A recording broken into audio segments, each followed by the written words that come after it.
بچے کے سامنے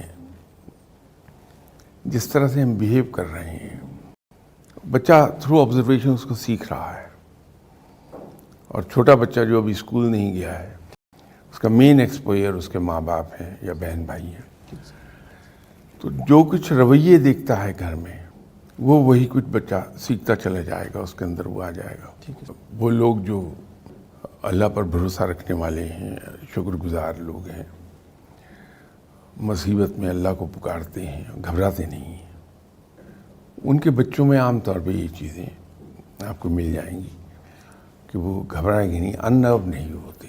ٹھیک ہے. کہ انہوں نے گھر میں یہ دیکھا کہ مشکل وقت آیا تو صبر شکر کے ساتھ اس کو گزار لیا.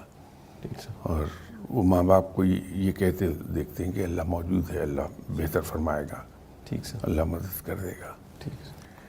تو ان کے اندر یہ چیز راسخ ہونی شروع ہو جاتی ہے.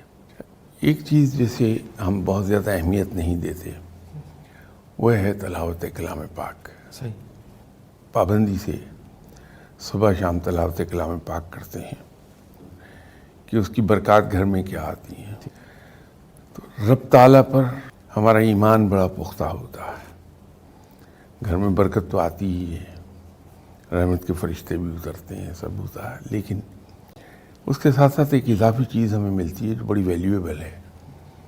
وہ ہے کہ رب کے ساتھ ایک تعلق ہمارا جڑنے لگتا ہے، تعلق بنتا ہے.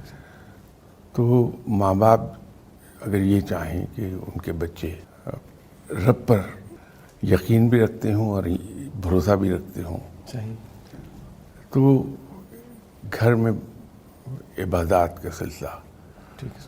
اور رب کو پکارنا، خاص طور پہ تلاوت کلام پاک